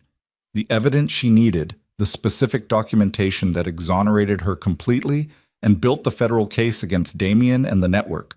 That documentation required her present, her voice, her specific knowledge of the operational architecture she'd built, and that Damien had corrupted. She was the only person in the city who understood it from the inside. She told Lucien this at 2:15 p.m. He looked at her for a long moment. "I'm not going to argue with you," he said. "Good. I'm going to give you a specific position and ask you to hold it. Not a passive position, a critical one." He pointed to the floor plan. "The server access terminal is here. If Vass's people try to destroy the hardware before we secure it, this is the point they'll move through. I need someone who can operate the access in real time and who understands the architecture well enough to move fast." She looked at the position on the floor plan. "That's not the safest location," she said. "No," he agreed. "It isn't." She looked at him. "Okay," she said. They left at 3:30 p.m. in 2 vehicles. Cord drove her car, Lucien in the passenger seat, 2 of his people in the rear. The second vehicle ran parallel 2 blocks over. The city moved past the windows in the gray November afternoon light, the south side in winter. The particular mix of industrial and residential that the city's geography produced down here, freight rail and flat-roofed commercial buildings, and churches with marquee signs and corner stores with steel security doors. She watched it go by and thought about the last time she'd driven this part of the city, a work day, 18 months ago. A supplier visit she'd taken because Damien had a conflict. Routine, unremarkable. The city looking exactly like itself, no foreshadowing. The logistics facility was a large building in a block of large buildings, the kind of commercial architecture designed for function and nothing else. High ceiling, wide bay doors, a loading dock running the south face. Lucien's people had been inside for an hour already. The building had been empty since 6 a.m. when the day crew left. Lucien's contact in the company's administrative structure had arranged a maintenance window. They entered through a side access. Interior. The familiar smell of freight facilities everywhere, diesel and cardboard, and the cold metal smell of concrete in winter. High metal shelving stacked with logistics equipment. Forklift parked near the south bay. The ceiling 30 feet overhead with industrial strip lighting, half of it currently off. Lucien's people were positioned in a pattern she couldn't fully map because they were good at not being visible. She clocked 2 near the north wall, 1 in the shelving, suspected more she couldn't see. The server terminal was in a glass-partitioned office at the facility's northeast corner. Real hardware, Damien's actual secondary system accessed through the facility's data infrastructure, routed here 6 months ago when Lucien's team had identified the connection. She'd been told this earlier. She walked to it now with purpose, sat down, examined the interface. The first authentication stage came up immediately, the password prompt. Hessa's work this morning had pre-positioned a credential that would open this door without triggering the outer alert. Serafina typed the sequence Hessa had given her. The system accepted it. The second stage loaded, the biometric panel. She looked at the voice prompt on screen. The enrollment phrase, waiting. She leaned toward the microphone, and the lights went out, full dark. The strip lighting cut completely, the ambient glow of the facility's emergency panels the only thing remaining. Low orange, barely functional, painting everything in the color of old rust. She heard Lucien's voice from somewhere left of her. Stay. Single word, completely controlled. Then she heard the bay door, the south bay door. The large freight entrance began to roll. The mechanical grind of it was loud in the sudden dark, and cold air pushed into the building from outside. And with the cold air came voices speaking in low, rapid bursts in a language she didn't know. They hadn't been drawn to the building. They'd been positioned outside it already. The realization landed in her chest like something physical, the understanding that the trap had not been reversed but doubled. That Vass hadn't come to the facility in response to the bait. He'd been here before the bait was sent, which meant the trail they'd laid was secondary, which meant there was a different information channel she hadn't accounted for. Movement in the dark. 3 shapes, 4, coming through the bay door with flashlights sweeping. Gunfire. The first shots were from Lucien's side. Controlled, 2 shots, suppressed, coming from the direction of the north wall. She heard something hit the concrete, then return fire, loud and uncontrolled, multiple weapons. The sound of it in the enclosed metal space enormous and disorientating, the muzzle flashes strobing the dark. She dropped below the desk. Her heart was hitting her rib cage with the mechanical repetition of something that didn't know how to stop. Not terror exactly, not the paralysis she might have expected, but a kind of total sensory acuity, every sound and flash and degree of temperature suddenly precise and individual. She kept her hand on the keyboard. Above her head, the monitor was still active, the biometric panel still waiting, the voice prompt cursor blinking with absolute indifference to everything happening in the room. She needed 10 seconds, maybe 15. She heard Lucien's voice again, closer now, and then the sound of a collision. Bodies, the grunt of impact, something metallic hitting the concrete floor. She kept low and put her mouth near the microphone panel and said the enrollment phrase. The system processed. A light on the panel went from red to amber. Partial match. Awaiting fingerprint. She reached for the fingerprint scanner. A hand closed around her wrist. Not Lucien's hand. She pulled hard. The grip tightened and yanked her sideways out of the chair, and she went with the motion rather than against it, the only rational response, turning into the pull, getting her feet under her, coming up facing the shape in the dark that was a man she'd never seen before. Broad and very close, his face a composition of orange emergency light and shadow. She drove her elbow into his face. It wasn't a clean hit. It caught his cheekbone rather than his nose, and cost her the wrist grip but not the pain. She felt the impact run up her arm to the shoulder and braced for his response, which came immediately. A shove that sent her back into the desk hard enough that the edge of it hit the middle of her back and stole her breath. She grabbed the monitor, threw it at him. Not effective. Effective enough. It made him step back, made him raise an arm, gave her 2 seconds, and she used them to get back to the terminal. Get her thumb onto the fingerprint scanner while the enrollment phrase verification was still active, while the amber light was still waiting. The system processed. The light went green. The server opened. She heard a gunshot from directly behind her, close enough that the sound was physical, a pressure against her eardrums, and spun around to find the man from the dark on the ground, and Lucien standing over him with a weapon in his hand, and blood running down his left forearm from a gash that hadn't been there 20 minutes ago. "Download," she said. "The drive. I need a drive." Lucien reached into his jacket and produced a device she recognized, a high-speed extraction drive, and handed it to her without speaking. She plugged it in, initiated the transfer. The file size indicator loaded. 43 gigabytes. Estimated transfer time, 11 minutes. 11 minutes. Lucien looked at the screen and then at the room. Serafina could see 3 shapes on the floor in the orange-lit dark. One of Lucien's people was down. She couldn't tell how badly. Cord was moving along the north wall. At least 2 of Voss's men were still somewhere in the facility. "How long?" Lucien said. 11 minutes. He looked at her. "Okay," he said. He moved away from the terminal. She heard him exchange words in low-clipped sentences with Cord. She kept her back to the wall beside the terminal and her eyes on the bar filling on the monitor screen and listened to the facility. Footsteps in the shelving, a light sweeping the north section. Cord's voice low.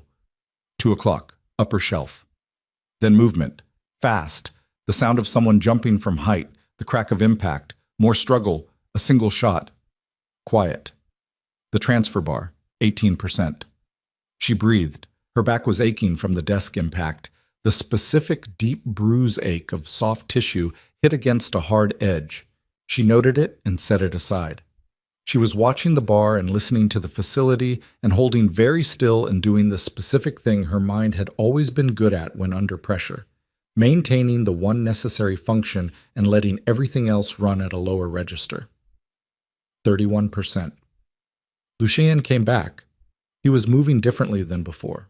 Not injured, but altered in the way people got altered when something close had happened and they were managing the metabolic aftermath. "Vas," she said. "Not here," Lucien said. He was breathing harder than normal. "He didn't come himself. He sent people." "Smart." "Yes." She looked at the transfer bar. 44%. "The channel I didn't account for," she said. How did they know we were here before the bait was sent? Lucien was quiet for a moment. The attorney, he said. Caleb Marsh. She stared at him. Marsh has been under syndicate pressure for 4 months, Lucien said. His voice had the flat, careful quality of information delivered without editorializing. Financial leverage? They found a liability in his practice from 2 years ago, and they've been holding it. When you called Danny this morning and gave her his name, they'd already been watching him. The mention confirmed that you'd been working with him. His office was accessed this morning. She absorbed that. So they didn't just know my legal strategy, she said. They had a monitor inside it. Yes. She looked at the transfer bar. 58%. How many of my strategies have been clean, she said, in the last 8 months? How many approaches have I made that they didn't know about? Lucien was quiet. Lucien. Very few, he said. Possibly none. The words landed in the space between them, and she let them land. Did not look away from the transfer bar. Did not allow the thing that was rising in her. The enormous, structureless exhaustion of it, the understanding that her 8 months of fighting had been 8 months of fighting inside a box built around her, to become anything operational in her face or body right now. 67%. There would be time to feel the full weight of it, not now. The drive completes, she said. And then what? We get out of the building, Lucien said. We go to ground. I have a contact at the FBI field office, someone who has been building against the syndicate independently. The files on that drive are the evidentiary core of a federal case. We hand them off tonight. And Vass? Vass is still in Chicago, Lucien said. He doesn't leave until he knows this was contained. We've disrupted his operation significantly enough that he may decide to handle it himself now. Which means he comes to you. Which means he comes to me, Lucien said. Yes. She looked at him. In the orange emergency light, he looked the way the city looked from high up at night. All the architecture visible, but the detail compressed. The essential form of the thing standing clearly, and everything peripheral reduced. Your arm, she said. He looked at the gash on his forearm, pressed the back of his other hand against it briefly. It's manageable. It needs a tourniquet at minimum. After the drive, he said. She looked at the bar. 79%. Cord appeared from the dark of the facility. We've got a vehicle inbound on the south approach. 2 minutes out, maybe less. Lucien looked at the screen. She looked at the screen. 83%. How many does Vass travel with? She said. Variable, Lucien said. Minimum 4. More if he considers this a primary engagement. Does he consider this a primary engagement? Lucien's jaw set. If he's coming himself, he said, then yes. 88%. She heard the vehicle outside, the engine idle of something large, then cutting. Doors, 91%. Lucien checked his weapon, said something to Cord in a register she couldn't hear. 3 of his people materialized from positions in the facility and took new positions. The geometry of the room reorganizing around the South Bay door, 94%. The South Bay door began to move again, rolling cold air. The orange light of the facility bleeding out into the late afternoon dark outside. 96%. She saw the silhouette first. A man in the center of the bay door opening, unhurried, hands loose, the silhouette of someone who moved through dangerous situations as a professional condition of life and had long since stopped tensing for them. Medium height, slight build, the specific compact stillness of a man whose physical economy was total. Gregor Vass. Behind him, 4 men with weapons in hand, spreading wide as they entered. Vass looked across the facility. In the orange emergency light, his face was difficult to read, but she could see the direction of his attention. Moving over Lucien's positioned people, assessing the field, landing briefly on the glass partition and the active terminal inside it. Landing on her. He looked at her for 2 seconds. Then he looked at Lucien. I was wondering when this would become direct, Vass said. His English was clean, accented, unhurried. The voice of a man who saw no reason to perform urgency. It's been direct for some time, Lucien said. For you, Vass said. For me it was business. Your ports, your contracts, your city. He tilted his head slightly. You took it personally. You made it personal, Lucian said, when you started working through Damien Cross. 97%. Vas glanced again at the terminal. Whatever's on that drive, he said, is going to be very difficult to use. His voice remained conversational. Federal investigators have a chain of custody requirement. Evidence obtained this way tends to develop complications. Evidence obtained by a law enforcement confidential informant doesn't, Lucien said, which is what the person currently downloading those files is classified as of approximately 6 hours ago. A beat. Vas looked at Serafina. She looked back at him. She hadn't known that. 6 hours ago, apparently, Lucien had made a phone call she hadn't been told about, to a federal contact she hadn't known existed, and had arranged a classification that changed the legal architecture of everything she was holding in her hands. She filed the information for later. 98%. Vas moved his gaze back to Lucien. Something had shifted in the quality of his attention, still controlled, still professional, but with an edge in it now that hadn't been there 30 seconds ago. You've been building this for a long time, Vas said. Yes, Lucien said. The woman, Vas said. She's not what I expected. No, Lucien said. His voice had something in it she hadn't heard from him before. She isn't. 99%. Vas looked at the terminal. He looked at his men. His right hand moved, and the screen behind her read 100%. She heard the completion chime, small, electronic, absurdly ordinary against the sound of Vas's right hand moving and the 4 men behind him shifting their weapons and the particular held breath quality of a room that had just become a single compressed decision. She pulled the drive from the terminal. Lucien fired first. Not at Vas. At the strip lighting panel on the north wall. One shot, the panel exploding in a cascade of sparks, and the facility dropping from orange emergency light into near-total dark. And in the half-second of universal disorientation that followed, Serafina was already moving, low and left, the drive in her closed fist, the desk at her back, the glass partition between her and the main floor. The room erupted. It was not like the movies. It was loud in a way that was more physical than auditory. The percussion of it hitting her chest and ears simultaneously, muzzle flashes strobing the dark in disconnected frames, each flash freezing a different still image. Cord behind a steel shelving unit, weapon up, one of Vas's men dropping, another advancing. Lucien moving along the east wall with the economy of someone who had done this in the dark before, and understood the geometry of it. She kept moving, stayed low. The partition glass was between her and the main floor, but glass was not cover. She knew that, had learned it from a detail in a report she'd read during the 8 months, some forensic document she'd absorbed while trying to understand the world she'd been pulled into. And she moved past it and into the shelving corridor that ran the east face of the building. A hand caught her collar. She spun and drove her elbow back before she knew whose hand it was and felt it connect, and heard a grunt and came around with her arm raised and stopped. Cord. His lip was cut. He held up a hand, steady, not aggressive. This way, he said. He moved fast, and she followed him through the shelving corridor, navigating by the thin ambient light from the high windows. Just enough, just barely. The shapes of things visible if you kept your eyes adjusted and didn't look at the muzzle flashes.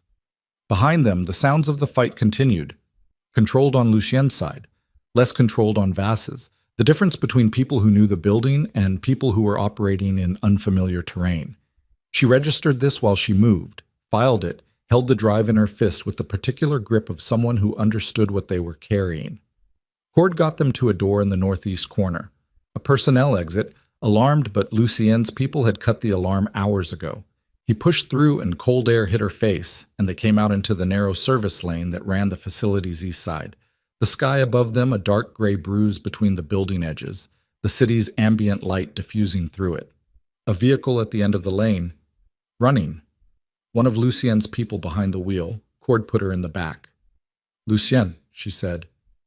He's finishing it, Cord said. He was already on his phone, speaking fast and quiet. She looked back at the building. The sounds from inside had changed. Fewer shots, more interval between them. the specific dying rhythm of a fight in its final exchange. She watched the personnel door. 40 seconds. 60. The door opened. Lucien came through it walking, not running, which told her something. He was holding his left arm slightly different than normal, not cradling it, not demonstrating injury, just a subtle mechanical compensation in the shoulder. The gash from earlier had been joined by something newer on the same arm, higher up, and his shirt on that side was dark. He scanned the lane in both directions before he moved toward the vehicle, and the scanning was automatic and professional and completely unhurried. He got into the front passenger seat. "Vas," she said. "Detained," he said. His voice was slightly compressed, the compression of someone managing pain at a low level, keeping it below the operational threshold. 2 of his men are mobile, 2 aren't. Cord's people are handling containment. Detained meaning he's alive and in a position to be handed to federal custody tonight. He looked at her over his shoulder, a single, direct look. "The drive." She held it up. He looked at it for a moment. Just looked at it, the small rectangular device in her hand, 43 gigabytes of the architecture of a conspiracy that had cost her a year of her life. Then he looked at her face, and there was something in his expression that she hadn't seen from him before. Something unguarded and slightly raw. "Good," he said. The vehicle moved. They drove north through the south side in the early evening dark, the city indifferent and ongoing around them, and Serafina sat in the back seat and let herself feel the full weight of her back where the desk had hit it, and the soreness in her elbow, and the specific hollowed-out feeling that came after sustained adrenaline. The body's invoice for what it had done in the last 4 hours, arriving now that the account was temporarily settled. She looked at the drive in her hand. She thought about the enrollment phrase she'd spoken into the terminal microphone, the sentence she'd read on a Tuesday morning 18 months ago for an IT security protocol while thinking about something else entirely. Her own voice, weaponized, turned back on itself, used against her as a lock, and then used by her as the key. There was something exact about that. She sat with it. The FBI field office contact was a woman named Carla Wren, deputy special agent, 12 years in organized crime, who received them in a parking structure 3 blocks from the federal building at 7:15 p.m. with the particular manner of someone who had been briefed, had adjusted her evening accordingly, and had many questions she was going to ask in a specific order. Serafina had been told about Wren in the car. The 6-hour-old classification Lucien had arranged, confidential informant status, properly documented, the chain of custody clean from the moment of the download, had been Wren's doing. Lucien and Wren had been building toward this for 4 months, a parallel track she hadn't known about, running underneath the operation she'd been part of. She should have been angry about that. She found she didn't have the bandwidth for it. Not tonight. Wren was mid-40s, short hair, a face that had learned not to broadcast its reactions. She looked at Serafina for a long moment when they met. The professional assessment of someone cataloging a person they've been reading about in reports, and then she held out her hand. "Ms. Vale," she said. "Agent Wren," Serafina said. They shook hands. Wren looked at the drive. 43 gigabytes, Serafina said. The top-level directory structure gives you the full routing network, all 4 shell account chains, the syndicate's financial infrastructure as it connects to Cross Meridian, the altered audit documents alongside the originals, and approximately 600 emails between Damien Cross and 3 syndicate intermediaries over the past 14 months. She paused. The emails are date-stamped and server-verified. He didn't bother encrypting the communications once he believed his exposure was managed. Wren looked at the drive, then at Serafina. "You accessed this system yourself," Wren said. "I did. Using credentials you had legal standing to possess at the time they were created." "Correct," Wren nodded slowly. The professional satisfaction of someone watching a case architecture click into its correct configuration. "The biometric profile on the server," Wren said. "Your voice and fingerprint, enrolled without your knowledge or consent post-termination." "That's in there too," Serafina said. "The enrollment logs, the credential that accessed my personnel file, the access timestamps." She held Wren's gaze. "Danny Reeves, paralegal at Halloran and Cross." She pulled the data. Wren's expression didn't change. We're aware of Ms. Reeves. How aware?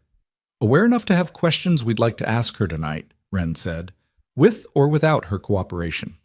Serafina looked at the drive in Wren's hand now. She'd given it over smoothly, easily, the handoff clean and practiced looking, even though she'd never done anything like it in her life. She thought about what it meant to let it go. The physical transfer of the thing she'd gone into a dark building to get, the thing she'd used her own voice to unlock, the thing Danny had tried to prevent the syndicate from losing by sending 3 men to her apartment. She thought about how it felt to give it to someone else to use. It felt like putting down something heavy. It felt like the right weight, carried to the right place. What happens to the exoneration documentation? Serafina said. We file a formal notice with the district court within 48 hours, Wren said. The charges against you were always conditional on the cross-meridian audit findings. Once those findings are demonstrated to have been fabricated, the charges dissolve. The civil litigation follows. It'll take time, but the foundation is clear. She paused. Your name will be clean, Ms. Vale, publicly and legally. Serafina held her gaze. She'd waited 8 months to hear that sentence. She'd run through versions of it in her head during the worst of the nights. The depositions, the meetings with lawyers who told her the evidence was very thorough. The morning she'd read the 3rd news story about herself and understood that her professional identity had been effectively demolished, and that she'd have to build something in its place from whatever was left. She'd imagined the moment when the sentence arrived. She hadn't imagined feeling this tired when it did. Thank you, she said. Wren nodded. Thank you, she said, and meant it differently. Lucien had been standing 6 feet away through the exchange, slightly back, the deliberate posture of a man who understood that this part of the evening was not his to occupy. He'd had his arm looked at by a medic who'd appeared from somewhere in Wren's orbit, the wound wrapped, the shirt sleeve rolled down over it, the blood still visible at the cuff. When Serafina turned back toward him, he was watching her, and he didn't rearrange his expression when she looked. It's done, she said. Most of it, he said. Damien is tomorrow, she said. Tonight, it's done. He looked at her for a moment. Okay, he said. They didn't go back to the safe apartment. Lucien took her to a hotel in the River North area. Not ostentatious, not anonymous, somewhere between the two, the kind of place that valued its guests' privacy as a business proposition. A room on the 14th floor with a view north toward the lake, the city grid laid out below in amber and white, the December cold pressing against the glass and the radiator in the room clicking and working. She sat on the edge of the bed and looked at her hands. The knuckles were slightly abraded from the fall in the facility. The right elbow was bruised through the fabric of her dress, swelling beginning to settle into it with the particular dull heat of developing tissue damage. She was still in the black dress from the gala. She had been in this dress for 9 hours, the dress she'd bought for a different event, a different version of her life. There was a knock. She opened the door. Lucien, jacket off, the wrapped arm visible below his rolled sleeve, carrying a paper bag that smelled like food. You should eat, he said. You should sit down, she said. You've been on your feet since 3. He came in.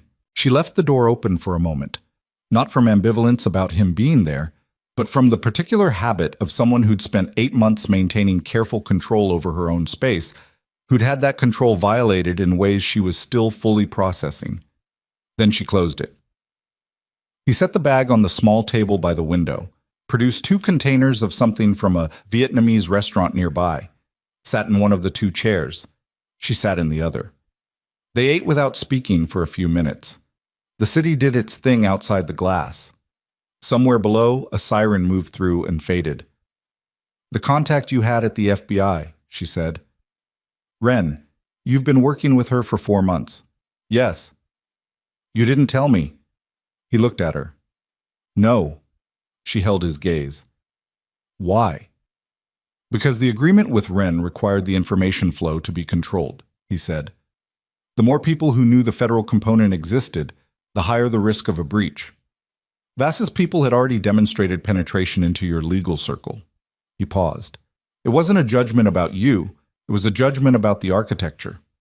She thought about that. That's a reasonable answer, she said. It's the true answer. They're not always the same thing with you. He looked at her steadily. Something in his expression acknowledged the observation without contesting it. "No," he said. "They're not always the same." She ate. Outside, the city, the radiator clicking. "The confidential informant classification," she said. "That was Wren's arrangement, but you initiated it." "Yes." 6 hours before the operation." "Yes." "Which means you decided that before I decided I was going into the building with your people." A beat. "Yes," he said. She looked at him. "You knew I was going to," she said, "before I told you." He was quiet for a moment. "I know how you move through a situation," he said. "You've been doing it for 3 days in front of me. You don't wait at the edge of something when you understand the stakes. You move toward it." He looked at his food. "I thought the classification was the right protection for when you did." She sat with that. The particular quality of being known, seen, anticipated, understood, by someone you'd met 72 hours ago, in the specific way that only happened when someone had been paying very close attention to you and had chosen to use that attention in your favor rather than against it. "You could have told me about the classification," she said, "when you made the call." "I could have," he said. "I should have." She nodded. "Let it be." They finished eating. He cleared the containers with the automatic courtesy of a man who'd spent long enough in solitary living to have made peace with its small domestic routines. She stood at the window and looked at the lake. Black from here, the far shore of Michigan invisible, the water beginning where the city lights ended and continuing into a dark that had no discernible limit from this angle. "Damien files the harassment complaint officially tomorrow," she said, "before the federal notice. Wren will coordinate with the district court to hold the complaint pending the evidentiary filing," Lucien said. "It becomes moot within 48 hours. He'll fight it. He'll fight it from a position of zero leverage, on the public record, in front of the same press that covered his arrest." She turned from the window. "His arrest," she said. Lucien looked at her. "Wren has a warrant," he said. "Damien Cross is in Washington until Thursday. He comes back to federal agents at O'Hare." She thought about that. About Damien at the podium. The smooth, regretful voice. "I wish her well, but I can't allow this behavior to continue." The full architecture of the man. The intelligence, the patience, the specific cruelty of someone who did his damage very slowly and very carefully, and then stood in good light while it was attributed to the weather. "What charges?" she said. "Fraud, money laundering, RICO for the syndicate connection, conspiracy." Lucien paused. 43 gigabytes, Serafina.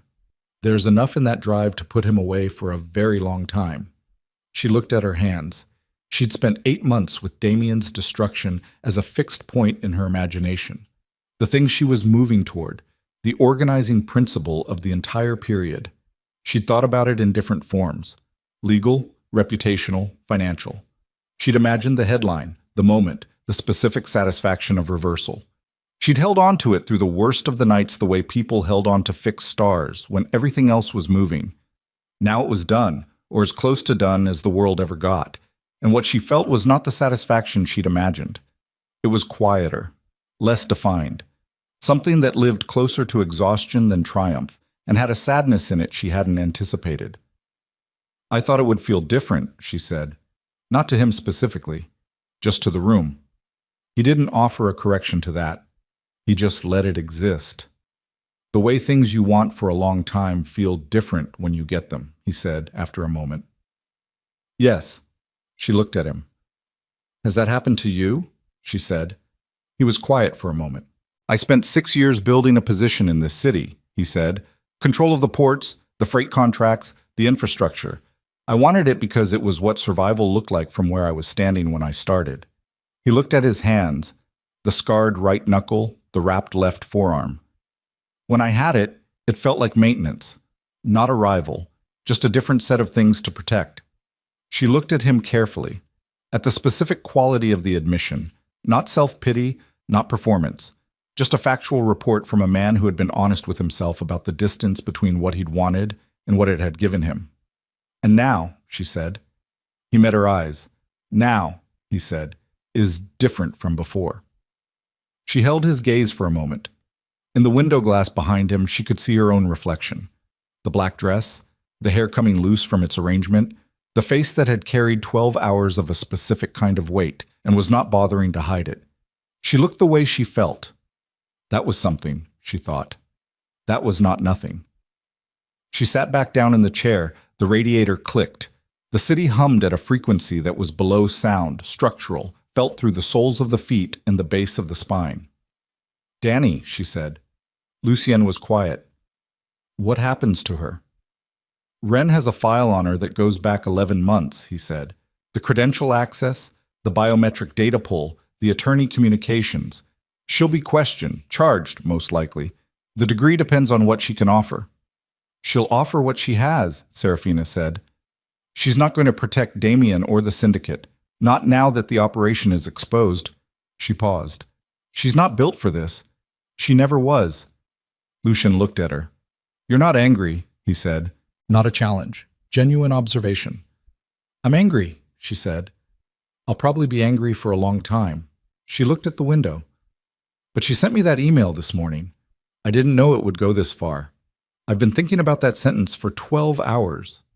She was quiet for a moment. "I don't know what she was told when she was recruited. I don't know what they offered her or what they threatened her with. I don't know when she understood the full scope of what she was doing." She looked at Lucien. "Neither do you." "No," he said. "Neither do I." "So I'm angry," she said, "and I don't know yet what else I am about it, and I'm not going to decide tonight." He nodded. She closed her eyes for a moment, just a moment, felt the chair under her, the residual heat of the room, the specific quality of a building at night when the day's movement has stopped and the structure settles into itself. She thought about the enrollment phrase, the sentence she'd read into a microphone on a Tuesday morning 18 months ago. "The Blue Ridge extends along the western horizon at dawn, where the light arrives before the warmth." A sentence chosen for phonemic range covering the full acoustic vocabulary of the English language in one continuous breath. She'd unlocked the thing that had been built to contain her using her own voice. She thought about that for a long time.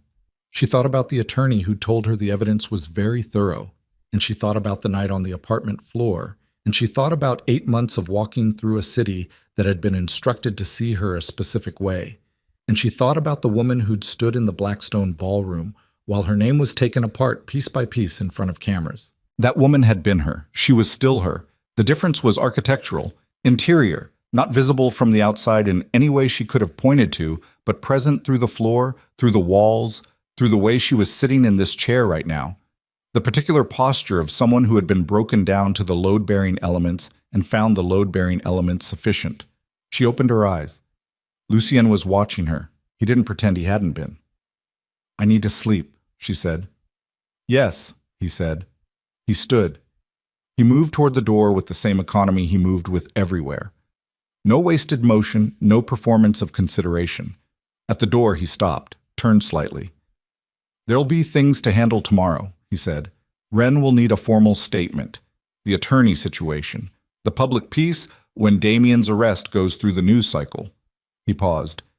"You don't have to be alone for any of it." She looked at him. "Is that an offer?" she said. He held her gaze. "Yes," he said. "That's an offer."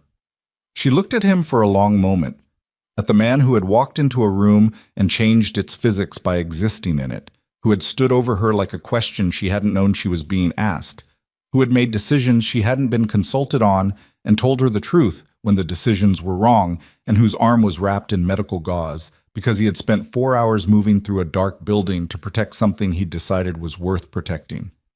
"Okay," she said. He nodded once, opened the door. "Lucien," she said. He stopped. "The confidential informant classification," she said, 6 hours before the operation, before I told you I was going in." She held his gaze. "That wasn't architecture." Something moved through his expression. Brief. Real. "No," he said. "That wasn't architecture." He left. She sat for a while longer. The city outside, the radiator, the black water of the lake at the end of the amber grid. Then she got up, took the dress off, found a hotel robe in the closet, and lay down on the bed in the dark. She did not think about Damien. She did not think about the drive, or Wren, or the warrant waiting at O'Hare. She thought about the enrollment phrase, the blue ridge extending along the western horizon at dawn, where the light arrives before the warmth. A sentence that covered everything the human voice could produce.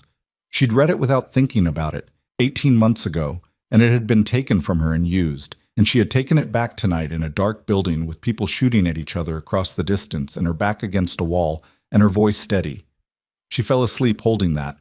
She slept through the night for the first time in 8 months. In the morning, it was still dark when she woke. 5:43 a.m., the city outside beginning its pre-dawn reorganization. The lake barely visible as a different quality of dark against the sky. She lay in the robe in the hotel bed and looked at the ceiling and felt the full inventory of the last 3 days settle into her body as weight and soreness and the specific fatigue of sustained high function. Her phone showed 14 notifications. She did not look at them yet. She showered, dressed in clothes that Cord had apparently left outside her door at some point during the night. A bag with a note in handwriting she didn't recognize. Vasily pulled these from your building. Your coat is in there. The coat she'd left on the hook by her apartment door when she'd chosen the black dress instead. She held it for a moment before she put it on. Its specific weight, its familiar smell. Then she went to the window. Dawn was beginning. The first gray light finding the city from the east, the lake defining itself against the sky, the grid below beginning to move. Early trucks, a bus, a man walking a dog on the corner 4 streets down. The city returning to itself from wherever it went in the hours before this. She thought about what came next. Not in the operational sense. Wren, the statement, Damien's arrest, the legal process of exoneration, the slow public work of rebuilding a professional identity from demonstrably solid ground. Those things she understood. Those things had a sequence and a logic, and she was competent to move through them. She thought about the other thing. The thing with no sequence and limited logic, the thing that lived in the part of her that had nothing to do with competence. A knock. She opened the door. Lucien with coffee. 2 cups, the kind from an actual coffee shop, not the hotel machine. Dark circles under his eyes. The arm in a fresh wrap, the shirt clean, the controlled economy of a man who had slept 3 hours and was not going to discuss that.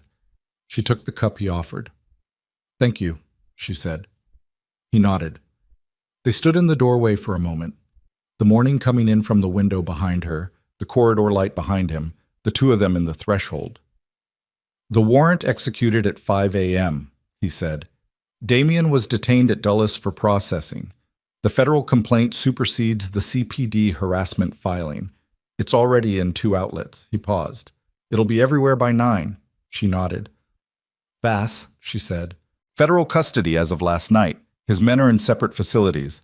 The syndicate's North American network goes to ground when this breaks, but the financial architecture in those files is the map.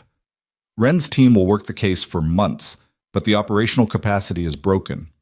He held her gaze. "It's over." She looked at him. "Say it again," she said. "Smaller." He understood what she meant. He looked at her directly, not performing anything. "It's over," he said. She felt it then. The thing she'd been holding at operational distance for 72 hours, the thing beneath the adrenaline and the logistics and the managed fury, the actual weight of it, the full human cost, the specific grief and relief and exhaustion of a year of fighting collapsing into a sentence spoken quietly in a hotel doorway at dawn. It moved through her face. She let it. Lucien watched it and didn't look away. When it passed, she was still standing. Her coffee was warm in her hands. The city was still doing its thing outside, indifferent and ongoing, the same city it had been yesterday, when it didn't yet know that Damien Cross was going to spend the rest of the year in federal proceedings. "What happens to you now?" she said. He tilted his head slightly. "What do you mean?" "Vass is in custody. The syndicate's operation is broken. The threat to your infrastructure is resolved." She held his gaze. That was the objective. 6 months of work. It's finished. She paused. "What happens to Lucien Moretti now?" He was quiet for a moment. "The ports don't run themselves," he said. "The contracts, the infrastructure, the work. He looked at the window over her shoulder. There's always more work. That's not what I asked. He looked at her. The morning was getting lighter. She could see the lake properly now. The actual color of it in early December dawn, that specific cold blue-gray that was neither sky nor steel, but something in between, the color of deep water in the season before it froze. I don't know yet, he said. What I know is that last week looked different from this week. Because of the operation, she said. No, he said. She looked at him, at the stripped-down honesty of his face in the morning light, the architecture of it, everything peripheral removed, just the essential form of a man who had built himself out of survival and blood, and was standing in a hotel doorway at dawn holding coffee and looking at her like she was the thing that made last week look different. Lucienne, she said. Yes. I need 3 months, she said. Not from you, just in general. To handle the legal process, to rebuild something professional, to live in my own apartment again, and remember what quiet feels like. She held his gaze. I'm not a woman who runs from things. I'm not running from this. I just need to stand in my own space for a while before I decide what I want to move toward. He looked at her for a long moment. 3 months, he said. Maybe 2, she said. I don't know yet. Something in his expression that was not quite a smile. The shadow of one. The structural component of one. Okay, he said. That's it, she said. Just okay. What do you want me to say? She thought about it. Nothing, she said. Okay is right.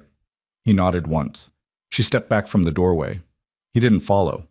He understood the geometry of the moment, the specific architecture of a woman reclaiming her own threshold. Ren wants the formal statement at 10, he said. I'll be there at 9:45, she said. He turned to go. Lucienne. He stopped, looked back. She looked at him across the threshold in the morning light, at the man who had walked into a room and decided something, at the man who had arranged a federal classification 6 hours before she asked him to, at the man who had stood over her in a dark facility with blood on his arm and said good when she held up the drive, meaning something larger than the drive. 2 months, she said. Probably 2. The expression that crossed his face was brief and unguarded and entirely real. He left. She turned back to the window. The lake was fully visible now, the dawn complete, the city below in full early motion, the bus routes running, the trucks moving freight, the coffee shops lit and occupied, the particular vigorous ordinary life of a city that had never stopped being itself through all of it, that would continue being itself after the news cycle moved on and the federal proceedings became procedural and the name Serafina Vale stopped being a shorthand for anything and became just a name again. She drank her coffee. She looked at the lake. She thought about the enrollment phrase, the sentence about the Blue Ridge, the western horizon, the light arriving before the warmth. And she thought about all the things you said without knowing you were saying them, all the things you read into microphones on Tuesday mornings that got taken from you and used, and that you had to come back to yourself through dark buildings to reclaim.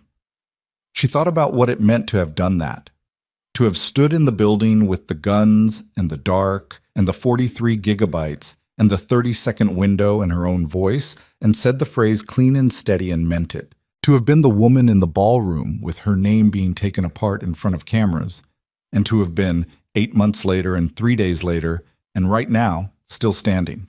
She thought about that for a long time. Then she put the coffee down, picked up her phone, opened the first notification, and began the work of what came next. Outside Chicago in December, cold, particular, entirely itself. The lake going on to the horizon and beyond, the light on the water in the early morning doing what light did when it arrived before the warmth, announcing something, making the shape of things visible before the temperature confirmed them. She read the first notification. The headline was already running. Tech executive Damian Cross detained in federal racketeering probe. Cross Meridian audit documents alleged to be fabricated. She read it once. Then she set the phone face down on the table, not because she didn't want to see it, but because she already had, and that was enough for now, and the morning was still going on outside the glass. The city still doing its work. The lake still there at the end of the amber grid with the light on it that arrived before anything else did. ahead of everything, showing the shape of the day before the day had decided what it was going to be. She stood in that light. She breathed. That was enough.